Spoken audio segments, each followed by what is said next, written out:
What rule this, whether it is 184 or 193, under what rule? Item number 14 मैंने शुरू किया है इसका विषय श्री राजनाथ सिंह जी।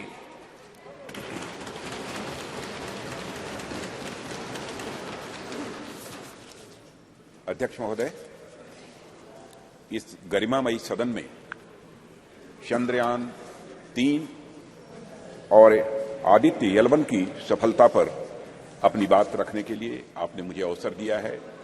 इसके लिए मैं अपनी तरफ से आपके प्रति आभार व्यक्त करता हूं।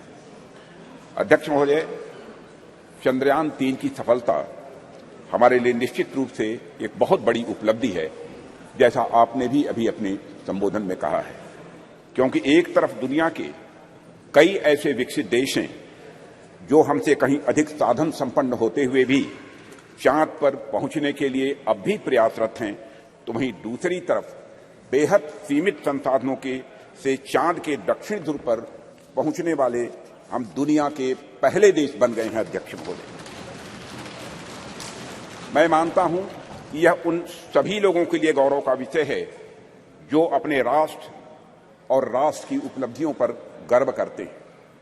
अध्यक्ष महोदय, सबसे पहले मैं इसरो के साइंटिस्ट और ब्रॉडर इंडियन साइंटिफिक कम्युनिटी को इस सफलता के लिए हृदय से बधाई देता हूं। यह हमारे इसरो के वैज्ञानिकों की बौद्धिक क्षमता, उनकी लगन और राष्ट्र के विकास के प्रति उनके समर्पण का ही यह प्रतिफल है। अध्यक्ष महोदय, ऐसा मैं मानता हूं कि हमारा राष्ट्र आज विज्ञान की दुनिया में अग्रणी राष्ट्रों की पंक्ति में आकर खड़ा हो गया है। आज केवल मुझे ही नहीं, बल्कि सरकार को ही नहीं, बल्कि सदन को ही नहीं, बल्कि पूरे राष्ट्र को अपने देश के वैज्ञानिकों पर गौरव की अनुभूति हो रही है। अध्यक्ष महोदय, मैं एक विज्ञान का छात्र रहा हूं, मैं फिजिक्स का शिक्षक भी रहा हूं। यहां पर मौजूद हमारे कई ऐसे साथी हैं जो साइंस बैकग्राउंड से हैं और उन्हें मैं अच्छी तरह जानता हूं। हम सभी यह बात जानते हैं कि स्पेस साइंस विज्ञान का है कि एक फ्रंटियर एरिया हुआ करती है। अध्यक्ष महोदय, जिस पर artificial intelligence, quantum physics, astrophysics और जेनेटिक्स विज्ञान के फ्रंटियर एरियाज हैं, और उसी प्रकार स्पेस साइंस भी एक विज्ञान की फ्रंटियर एरिया है। और इस एरिया में प्रगति करने के लिए अध्यक्ष महोदय, निश्चित तौर पर हमें एक टॉप क्लास साइंटिफिक इकोसिस्टम चाहिए होता है, और हमें उच्च गुणवत्ता वाली शिक्षा भी चाहिए और उच्च गुणवत्ता के हमें शिक्षक भी चाहिए, एजुकेशनल इंस्टीट्यूशंस भी चाहिए। अध्यक्ष महोदय, इंडस्ट्रीज चाहिए होती है जो साइंटिफिक प्रोडक्ट्स का निर्माण कर सके, ऐसी हमको इंडस्ट्रीज भी चाहिए। अध्यक्ष महोदय, कहने का मेरा अर्थ यह है कि अगर चंद्रयान 3 ने चंद्रमा पर अपने कदम रखे हैं, यह एक और इसरो की सफलता तो है ही, साथ ही यह इस बात का भी द्योतक है कि हमारे देश का साइंटिफिक इकोसिस्टम, जिसमें करोड़ों करोड़ों भारतीयों ने जाने अनजाने अपना योगदान दिया है, वह अपनी आज शेप ले रहा है। यह दिखाता है कि हमारे स्कूल्स, हमारे कॉलेजेस और यूनिवर्सिटीज में साइंस की पढ़ाई बेहतर हो रही है, और हमारी इंडस्ट्रीज भी अच्छी गुणवत्ता वाले प्रोडक्ट्स और सप्लाई कर रही हैं। अध्यक्ष महोदय, हमें अच्छे स्टूडेंट्स, अच्छे टीचर्स और रिसर्चर्स आज मिल रहे हैं। इसलिए आज हम किसी उपलब्धि तक पहुंचते हैं तो उसके लिए वे सभी बधाई के पात्र हैं। अध्यक्ष महोदय, जिन्होंने इस यात्रा में अपना किसी भी प्रकार का सहयोग दिया है और राष्ट्र के भीतर साइंटिफिक टेम्परामेंट को जन्म दिया है। और अध्यक्ष महोदय, जब मैं यहां साइंटिफिक टेम्परामेंट की बात कर रहा हूं, तो उससे मेरा मतलब कुछ वैज्ञानिक उपकरणों के, कुछ साइंटिफिक ऑपरेटर्स के केवल डेवलप कर लेने भर से नहीं है, यह हमारे कहने का तात्पर्य नहीं है।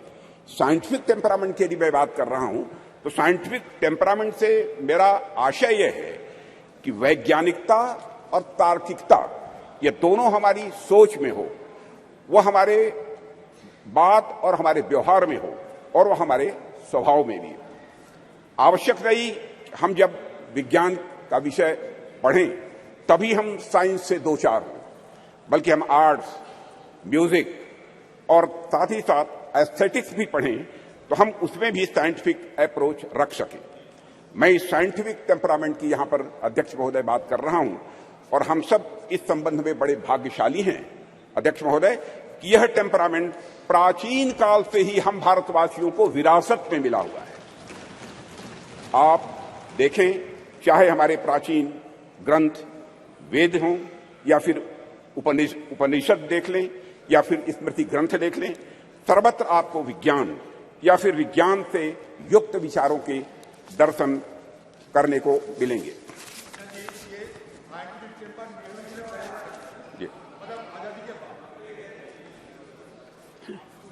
अध्यक्ष महोदय, मैथ्स, साइंस, मेडिसिन, लॉजिक आदि से जुड़े जितने भी फार्मूले यानी सूत्र हैं, हमें हमारे प्राचीन ग्रंथों में भी ये दिखाई देते हैं, जो ग्रंथ हमारी संस्कृत के आधार हैं।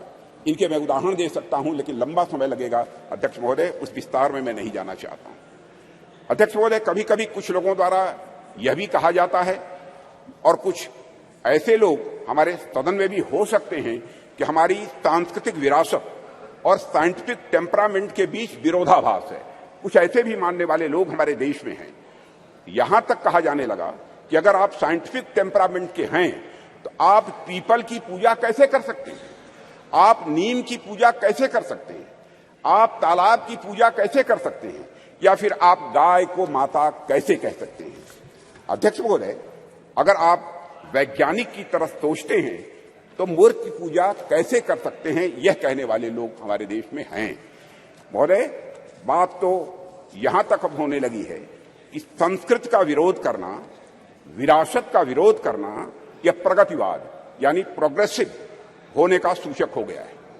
और प्रगतिवाद वह नहीं रह गया जो प्रगति की बात करे, बल्कि प्रगतिवाद वह हो गया जो अपनी संस्कृत और विरासत का केवल विरोध करे, वह भी इसलिए कि उसे विरोध करना है। पूछा जाने लगा कि भारतीय संस्कृति और विज्ञान का भला आपस में क्या लेना देना है, इन दोनों में आपस में क्या रिश्ता है। भारत में कभी धर्म और विज्ञान का सामंजस्य रहा ही नहीं है, यह भी कहने वाले लोग हैं। विपक्ष के हमारे कुछ मित्रों का ऐसा भी आरोप रहता है, क्योंकि राज्यसभा में मैंने सुना था कि भारतीय संस्कृति और विज्ञान एक साथ चल ही नहीं सकते हैं, ऐसी उनकी मान्यता है। अध्यक्ष महोदय, इनका ऐसा मानना है कि संस्कृति विज्ञान की विरोधी होती है। मैं इस सदन के माध्यम से उनके इन प्रश्नों का जवाब देने की भी अपनी तरफ से कोशिश करूंगा। भारत में यदि कोई व्यक्ति यह कहता है कि हमारी संस्कृति विज्ञान की विरोधी है, तो मुझे लगता है कि उस व्यक्ति को न तो हमारी संस्कृति का स मालूम है और न ही विज्ञान का व मालूम है। हमारे जो भी साथी विज्ञान का उद्गम पश्चिम के विचारों से मानते हैं, उन्होंने अगर इतिहास पढ़ा होगा तो मालूम होगा निश्चित रूप से उन्हें कि पश्चिम में ऐसे अनेक उदाहरण देखने को मिले हैं जहां चर्च और धर्म की मान्यताओं के खिलाफ जाने पर, वैज्ञानिक बातें कहने पर व्यक्तियों को जहर दे देना या उन्हें जिंदा जला देना यह आम बात सी हो गई थी।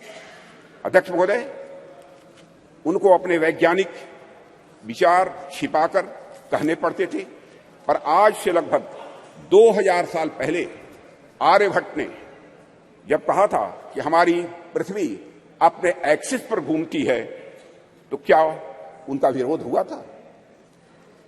बाराहमीर ने जब यह सिद्धांत दिया कि पृथ्वी का गुरुत्वाकर्षण बल, ग्रेविटेशनल फोर्स, हर वस्तु को अपनी तरफ खींचता है, तो क्या किसी व्यक्ति ने बाराहमीर के इस सिद्धांत को अधर्म कहा था? जब भी भारत में किसी ने कोई नया वैज्ञानिक सिद्धांत दिया है अध्यक्ष महोदय, तो भारतीय समाज ने उस व्यक्ति को ऋषि के रूप में प्रतिष्ठित किया है अध्यक्ष महोदय। और मेरा मानना है कि संस्कृति के बगैर, कल्चर के बगैर, विज्ञान और विज्ञान के बगैर कल्चर या संस्कृति अधूरी है। संस्कृति और विज्ञान दोनों एक दूसरे से जुड़ने के बाद ही अध्यक्ष महोदय वह पूर्णता को प्राप्त करते हैं। दोनों को एक दूसरे का पूरक कहा जा सकता है, क्योंकि दोनों ही मनुष्यता के लिए भी यह आवश्यक है। इसका एक छोटा सा लेकिन बहुत ही महत्वपूर्ण उदाहरण मैं आपके सामने रखना चाहूंगा। अध्यक्ष महोदय, लगभग 2 वर्ष पहले उत्तराखंड में भूस्खलन के रूप में एक दुर्भाग्यपूर्ण आपदा आई हुई थी।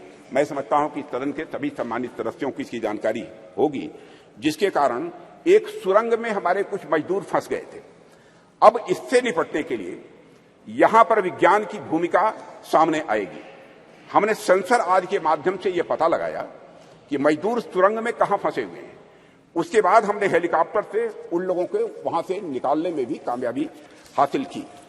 लेकिन अध्यक्ष महोदय, जैसे ही सुरंग से पहले मजदूर को बाहर निकाला गया, अन्यथा कोई न ले, जैसे ही मजदूर को सुरंग से बाहर निकाला गया, बाहर निकलते ही इसने दोनों हाथ ऊपर करके बड़ी तेजी के साथ जय घोष किया, बद्री विशाल की जय। अध्यक्ष महोदय, इस वाकये ने सारी दुनिया को बताया कि धर्म और विज्ञान किस तरह से यह आपस में जुड़े हुए हैं।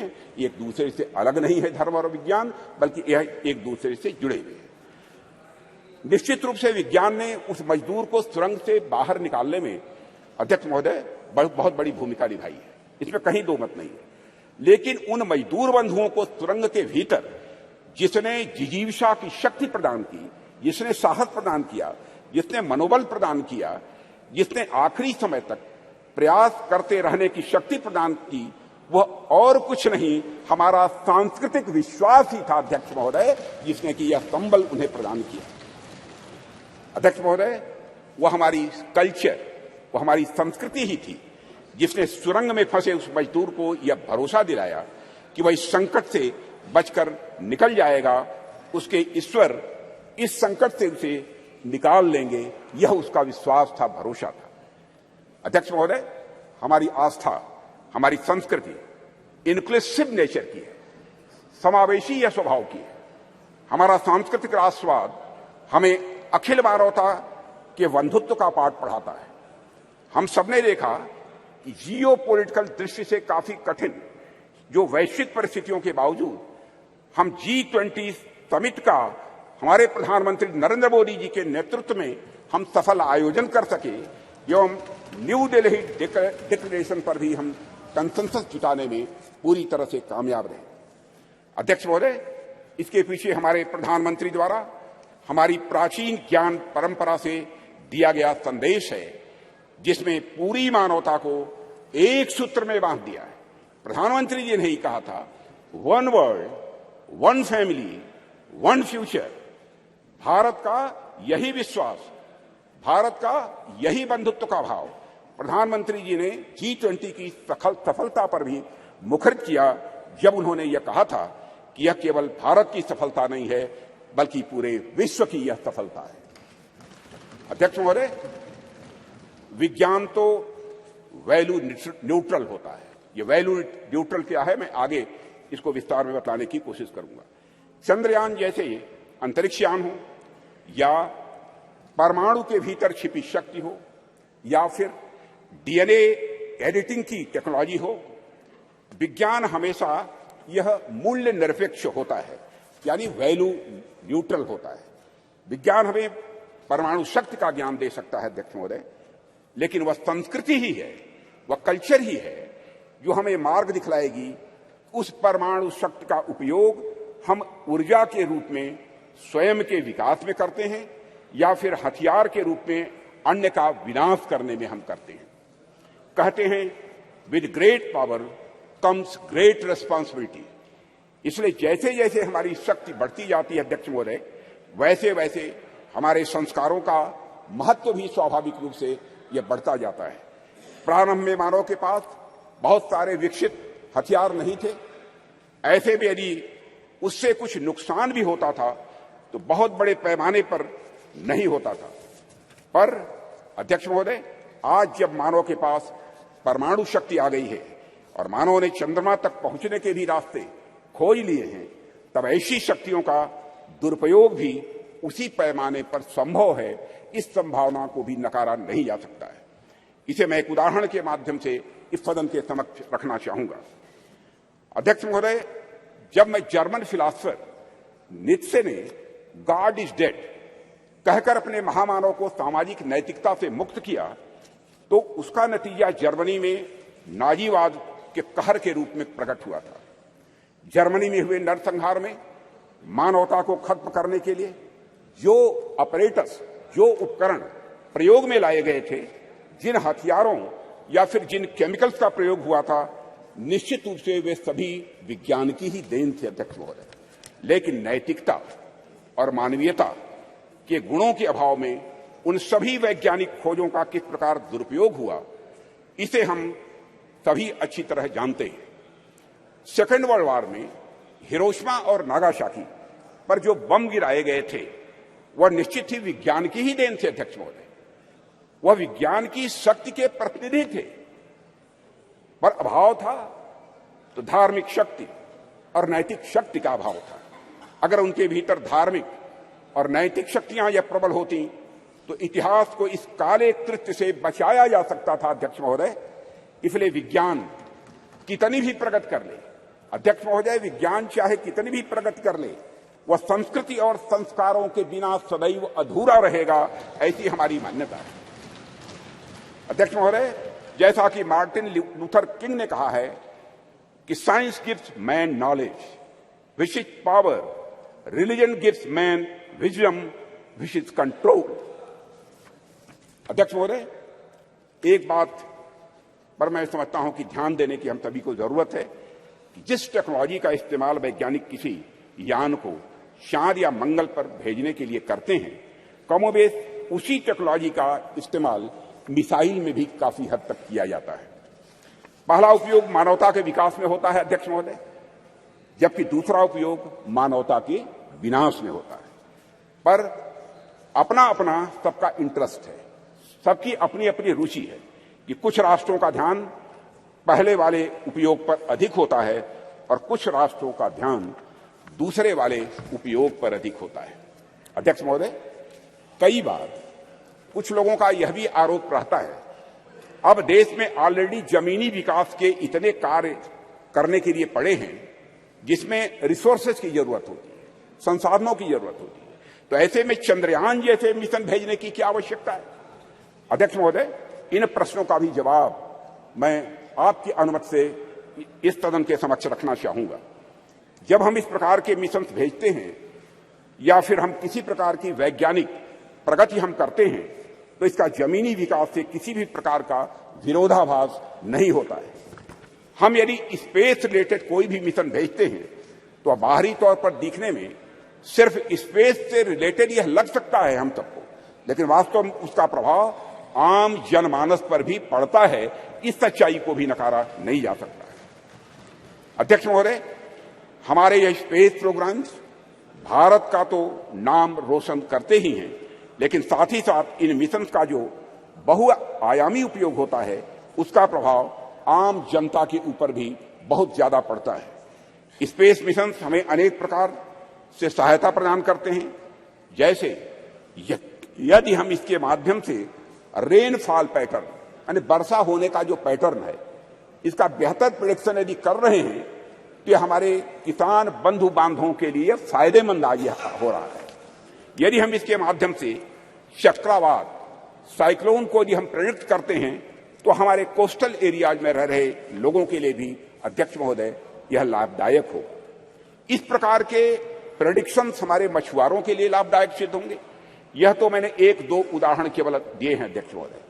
बाकी स्पेस एप्लीकेशन से डेवलपमेंट में जो मदद मिलती है उससे भी मैं समझता हूं सदन के अधिकांश सदस्य अच्छी तरह परिचित होंगे। इन सबसे भी महत्वपूर्ण बात यह होती है कि जब भी हम इस प्रकार के मिशन स्पेस में या फिर चंद्रमा और सूर्य की ओर भेजते हैं तो सुदूर गांव में बैठे किसी बच्चे के मन में साइंटिफिक टेम्परामेंट स्वाभाविक रूप से जगता है और उसके भीतर भी इस बात की अलख जगती है अध्यक्ष महोदय कि वह भी आगे चलकर कुछ ऐसे ही करेगा। उसके अंदर यह प्रेरणा आती है कि एक दिन वह भी वैज्ञानिक बनकर भारत का नाम दुनिया में रोशन करेगा। और यही कुछ करने की तमन्ना ही अध्यक्ष महोदय राष्ट्र को स्वाभाविक रूप से आगे ले जाने का काम करती है। चंद्रयान 3 की सफलता से कितने रामानुजन, कितने भाभा या साराभाई अपने लक्ष्य की ओर आगे बढ़े होंगे, यह हमें आज नहीं कुछ वर्षों के बाद यह पता लगेगा। अध्यक्ष महोदय, हमारे प्रधानमंत्री मोदी जी के नेतृत्व में हम संस्कृति और विज्ञान दोनों को समान रूप से महत्व देते हुए आगे बढ़ रहे हैं। और ऐसा बिल्कुल भी नहीं है, ऐसा बिल्कुल भी नहीं है कि यदि हम एक को महत्व दे रहे हैं तो दूसरे का महत्व कम हो जाएगा। यह कोई जीरो सम गेम नहीं हुआ करता है। अध्यक्ष महोदय, अध्यक्ष महोदय, हमारे ऋषियों मनीषियों ने बरसों पहले विज्ञान को न केवल धर्म के साथ जोड़ा बल्कि लोगों को इसके व्यवहारिक ज्ञान के बारे में भी बतलाया है। उनका मानना था कि यदि विज्ञान को सुव्यवस्थित ढंग से संवार कर मनुष्य के वेलफेयर के लिए, उनके कल्याण के लिए लगाया जाए तो स्वाभाविक रूप से वह अपने आप धर्म बन जाता है। यही वजह है कि हमारे वेद, उपनिषद, दर्शन आदि जितने भी धर्म ग्रंथ हैं उनमें विज्ञान स्वाभाविक रूप से यह पिरोया हुआ हम पाते हैं। उदाहरण के तौर पर वैदिक रिचुअल्स में, स्वर्ण सूत्रों में ज्योमेट्री का सिद्धांत ये निहित पाए जाते हैं। जैसे मैं बतलाना चाहूंगा इस सदन को अध्यक्ष महोदय, जैसे हवन कुंड हम बनाते हैं तो अभी हमारे प्राचीन ज्योमेट्रिक कंसेप्ट पर ही आधारित होता है। यह बिल्कुल हमारी जनता के मन में, उनकी सोच में यह पूरी तरह से रचा बसा है। और यही कारण है कि बड़े बड़े वैज्ञानिक भी सांस्कृतिक विरासत की महत्ता को अच्छी तरह स्वीकार करते हैं। अध्यक्ष महोदय, अभी चंद्रयान 3 की सफलता के नायक डॉक्टर यश सोमनाथ, जिनका पूरे सदन ने अभिनंदन किया, उनके साथ सारे वैज्ञानिकों का अभिनंदन किया, श्री डॉक्टर यश सोमनाथ जी ने भी इस बात की ओर इशारा किया था कि वेदों में कई सारी वैज्ञानिक पृष्ठभूमि वाली बातें कही गई हैं। भारत के प्रसिद्ध गणितज्ञ श्रीनिवास रामानुजन का तो संस्कृत के प्रति इतना गहरा विश्वास था कि वे अपने गणित के क्षेत्र में किए गए किसी भी कार्य को स्पिरिचुअलिज्म, अध्यात्म का ही वह अंग मानते थे। और अध्यक्ष महोदय, इसीलिए जो लोग यह कहते हैं कि हमें अपनी संस्कृति से विरक्त होकर विज्ञान को अपनाना चाहिए, दरअसल उन लोगों का यह समझना पड़ेगा उन्हें कि संस्कृत और विज्ञान एक दूसरे के विरोधी नहीं है, बल्कि संस्कृत और विज्ञान एक दूसरे के पूरक है। अध्यक्ष महोदय, मैं देश का रक्षा मंत्री हूं, रक्षा मंत्रालय का दायित्व मेरे ऊपर है और देश की सुरक्षा का कार्यभार देख रहा हूं। जब मैं यहां आ रहा था तो मैं रास्ते मैंने सोचा कि चंद्रयान 3 की सफलता को देश के रक्षा मंत्री होने के नाते मैं किस नजरिए से देखता हूं, इस पर भी मैंने अपनी कुछ बातें आपके सामने में रखना चाहूंगा। मैं अपनी बात पर आऊं इसके लिए मैं आपको थोड़ा पीछे भी ले जाना चाहूंगा अध्यक्ष महोदय, और कुछ एक उदाहरण भी इस सदन के समक्ष आपके माध्यम से रखना चाहूंगा। आप सभी सदन के लोग अच्छी तरह अवगत हैं कि कुछ ही समय पहले हमारे प्रधानमंत्री मोदी जी ने के प्रयासों से काशी तमिल संगमम का भव्य और सफल आयोजन किया गया था। उसके कुछ समय बाद ही सौराष्ट्र तमिल संगमम का भी आयोजन उनके द्वारा किया गया था। अध्यक्ष महोदय, इसके पहले का एक और उदाहरण देखिए कि सरकार के प्रयासों से कैसे उज्जैन में बाबा महाकाल के क्षेत्र में भव्य कॉरिडोर का निर्माण किया गया। विश्व की प्राचीनतम नगरी ज्ञान नगरी काशी में बाबा विश्वनाथ धाम के परिसर के पुनरुद्धार का काम भी वहां पर किया गया। प्रधानमंत्री मोदी जी ने बाबा विश्वनाथ के चरणों में श्रद्धा के सुमन अर्पित किए अध्यक्ष महोदय। और राम मंदिर का एक और उदाहरण इसके साथ ही अध्यक्ष महोदय में देना चाहूंगा। जो रामचंद्र जी देश के जनमानस में निवास करते हैं, उन राजा जी को अयोध्या में निवास करना कितना मुश्किल कार्य हो गया था। जाने कितनी पीढ़ियां इस प्रतीक्षा में ही निकल गई कि रामलला के मंदिर का निर्माण कभी होगा कि नहीं होगा। सैकड़ों वर्षों से राम मंदिर बनने का सपना पाले बैठे उन भक्तों ने इसे बस एक सपना भर ही मान लिया था, कभी न पूरा होने वाला सपना ऐसा मान लिया था। पर माननीय प्रधानमंत्री जी के नेतृत्व में सरकार का प्रयास देखिए अध्यक्ष महोदय कि आज अयोध्या में राम मंदिर के निर्माण का कार्य बड़े जोर शोर के साथ चल रहा है। और अध्यक्ष महोदय, राष्ट्र में सांस्कृतिक उत्कर्ष, राष्ट्र में सांस्कृतिक उत्कर्ष के एक नए युग का प्रारंभ हुआ है। राष्ट्र के प्रयासों से भगवान राम अपने नए अवतार में जल्द ही जनता के सामने होंगे और यह भारतवासियों की, मैं समझता हूं, एक बहुत बड़ी, बहुत शानदार यह उपलब्धि होगी। अध्यक्ष महोदय, इस प्रकार के कुछ और उदाहरण देखिए। गंगा जैसी अनेक नदियों का पुनरुद्धार किया गया। हम देशव्यापी अभियान चलाकर हम गंगा, यमुना और नर्मदा जैसी नदियों की सफाई और उनके संरक्षण का कार्य कर रहे हैं। ऐसे ही अनेक उपक्रम सरकार द्वारा किए जा रहे हैं जो हमारी संस्कृति और परंपरा से जुड़ी चीजों को सहेजने और सुरक्षित रखने का वह काम कर रहे हैं। अध्यक्ष महोदय, आप सभी राष्ट्र के उपयुक्त विकास के लिए अनेक प्रकार की सुरक्षा से भी, मैं समझता हूं, सदन के सम्मानित सदस्य अच्छी तरह अवगत होंगे।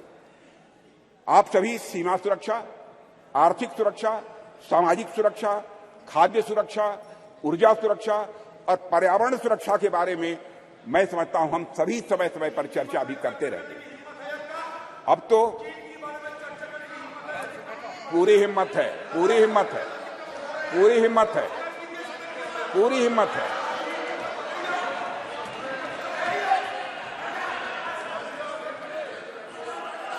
पूरी हिम्मत है। पूरी हिम्मत है। मत इतिहास में मत ले जाओ अधीर रंजन जी, इतिहास में मत ले जाइए। माननीय सदस्य प्लीज। चर्चा चीन पर भी, अध्यक्ष महोदय, अरे भाई अब सुन लिया आपकी बात, मेरी बात सुन लिया।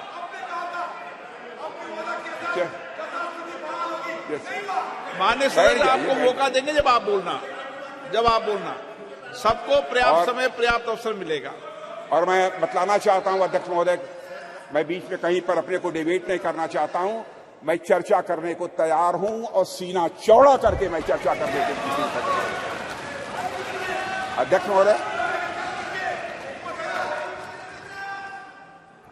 महोदय, आप सभी राष्ट्र के उपयुक्त विकास के लिए अनेक प्रकार की सुरक्षा से हमारे सदन के सम्मानित सदस्य अवगत होंगे। आप सभी सीमा सुरक्षा, आर्थिक सुरक्षा से अवगत होंगे। आप सभी सीमा सुरक्षा, आर्थिक सुरक्षा, सामाजिक सुरक्षा और खाद्य सुरक्षा, ऊर्जा सुरक्षा और पर्यावरण सुरक्षा के बारे में भी अवगत होंगे। अब तो स्पेस और साइबर सुरक्षा, स्पेस और साइबर सिक्योरिटी जैसे नए नए डायमेंशन इसमें जुड़ गए हैं अध्यक्ष महोदय। पर इनके साथ ही अध्यक्ष महोदय, सिक्योरिटी का एक और भी आयाम है जिसमें सुरक्षा उतनी ही आवश्यक है जितनी बाकी सब में है, और वह डायमेंशन है हमारी संस्कृति का, हमारी कल्चर का। और इसे मुझे कोई नाम देना हो तो उसे मैं सांस्कृतिक सुरक्षा और कल्चरल सिक्योरिटी का नाम यहां देना चाहूंगा। और अध्यक्ष महोदय, जब मैं यहां कल्चर अथवा संस्कृति के बारे में कुछ कह रहा हूं तो उससे मेरा मतलब हमारी जीवन पद्धति से, हमारे लाइफ सिस्टम से। संस्कृति से मेरा मतलब हमारे खान पान, वेशभूषा, रीति रिवाज, रहन सहन और हमारे विचारों से है। अध्यक्ष महोदय, मैं किसी राष्ट्र की अस्मिता को अक्षुण्ण रखने के लिए जिस तरह से वहां की सीमाई सुरक्षा और बाकी अन्य चीजों की सुरक्षा आवश्यक होती है, उसी प्रकार उसकी अस्मिता को बनाए रखने के लिए वहां की संस्कृति की सुरक्षा भी उतनी ही आवश्यक होती है। और अध्यक्ष महोदय, और इन उदाहरणों से मैंने यह स्पष्ट करने का प्रयास किया है कि हमारी सरकार भारतीय सांस्कृतिक विरासत को तवज्जो देते हुए सांस्कृतिक सुरक्षा के प्रति भी उतनी ही गंभीर है जितनी अन्य बाकी सुरक्षा के प्रति हमारी सरकार गंभीर है। अध्यक्ष महोदय, आज जब यहां पर चंद्रयान की चर्चा हो रही है, तो मैं सांस्कृतिक पुनर्जागरण के इन उदाहरणों को आपके सामने क्यों रख रहा हूं। अध्यक्ष महोदय, वैसे तो ये दोनों निश्चित रूप से अलग अलग विषय हैं, इसमें कहीं दो मत नहीं है, पर ध्यान से देखेंगे तो यह सदन के सभी सम्मानित सदस्य यह पाएंगे कि इनके भीतर एक गहरा संबंध है। इन दोनों के बीच एक गहरा रिश्ता है। अध्यक्ष महोदय, विश्व का इतिहास उठाकर कोई देखे तो आप पाएंगे कोई भी ऐसा राष्ट्र नहीं है, कोई भी ऐसा समाज नहीं है जिसने सांस्कृतिक पुनर्जागरण के बिना आर्थिक, सामाजिक, राजनीतिक और वैज्ञानिक प्रगति की हो। दुनिया में कोई देश नहीं मिलेगा। जब तक संस्कृति समाज को जीवंत नहीं करती, उन्नत नहीं करती, उसे एक दिशा नहीं देती, तब तक समाज जड़ बना रहता है। और अध्यक्ष महोदय, अगर हम और आप अपनी गरिमा, अपनी आगामी पीढ़ी को यही बताएंगे कि अब तक हमारा जितना वैज्ञानिक विकास हुआ है वह केवल बाहर देशों के ज्ञान की नकल पर ही हुआ है, तो क्या हम अपने बच्चों को इस क्षेत्र में किसी भी सूरत में आगे बढ़ा पाएंगे? धीरे हमारे अंग्रेजों ने अगर हमें अब तक यही पढ़ाया हो कि हमारा सारा का सारा ज्ञान दूसरे देशों की कॉपी भर है, उनकी नकल भर है, तो क्या श्री डॉक्टर सोमनाथ एवं इसरो के अन्य वैज्ञानिक भारतीय ज्ञान के बल पर अध्यक्ष महोदय कभी चांद तक पहुंचने का सपना शायद वह कभी न देख पाते? अगर उन्हें इस बात का विश्वास हुआ, अगर उनके मन में संकल्प जगा, तो इसलिए कि उन्हें मालूम था कि उनके पूर्वज आर्यभट्ट थे, उनके पूर्वज वराहमिहिर थे, उन्हें मालूम था कि उनके पूर्वज भास्कराचार्य थे, उनके पूर्वज ब्रह्मगुप्त थे और उनके पूर्वज सवाई जय सिंह थे। अध्यक्ष महोदय, इसलिए उनको यह प्रेरणा प्राप्त हुई। अध्यक्ष महोदय, हम सोचे कि एक बच्चा है जिसे समाज की प्रगति में केवल विदेशी नाम पढ़ाए जा रहे हैं, दूसरा बच्चा है जिसे ऐसे नाम पढ़ाए जा रहे हैं जो उसके अपने समाज से रहे। ऐसे में किस बच्चे से आप अधिक कॉन्फिडेंस और मनोबल की उम्मीद करेंगे?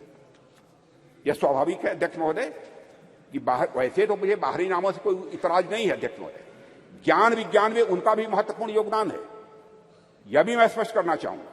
पर हमारे बच्चों के मन मस्तिष्क में केवल और केवल बाहरी नाम यदि छाए रहे तो ऐसी स्थिति में बच्चा अपने बल पर समाज के विकास के सपने को जीवन में कभी नहीं देख सकता है। उसमें सपने भी आएंगे तो बाहर के समाज के विकास के ही सपने आएंगे। इसलिए अध्यक्ष महोदय, जब हम महिलाओं और छोटी बच्चियों को इंस्पायर करने की बात करते हैं तो हमें यह प्रयास करते हैं कि उनके सामने विमेन आइकन का उदाहरण रखें। तो जब हम भारतीय बच्चों को इंस्पायर करने के लिए, प्रेरित करने का हम प्रयास करते हैं, तो क्या हमारा यह कर्तव्य नहीं होना चाहिए कि हम उनके सामने भारतीय आइकन्स का भी उदाहरण प्रस्तुत करें? इसलिए अगर हमें अपने समाज, अपने राष्ट्र को आगे ले जाना है अध्यक्ष महोदय, हम अपने समाज और संस्कृति से सीखें, हमारे अपने आइकन्स को अपने बात व्यवहार में प्रतिष्ठित करें और उनका अनुकरण करें। यही हम सभी के लिए श्रेयस्कर होगा। अध्यक्ष महोदय, एक बात और मैं यहां कहना चाहूंगा और वह यह है कि चंद्रयान 3 की सफलता में देश की नारी की शक्ति की योगदान की मैं यहां चर्चा करूंगा। पूरा सदन अच्छी तरह जानता है कि इस मिशन में महिला साइंटिस्ट का भी बहुत बड़ा महत्वपूर्ण योगदान है। यह मिशन अगर इतना सफल हो पाया है तो इसके पीछे हमारे देश की नारी शक्ति का समर्पण, उनका त्याग और राष्ट्र को नई पहचान देने की उनकी तमन्ना रही है अध्यक्ष महोदय। और संसद का यह विशेष सत्र नारी शक्ति वंदन विधेयक को समर्पित सत्र है, इसलिए इसकी मैं चर्चा कर रहा हूं।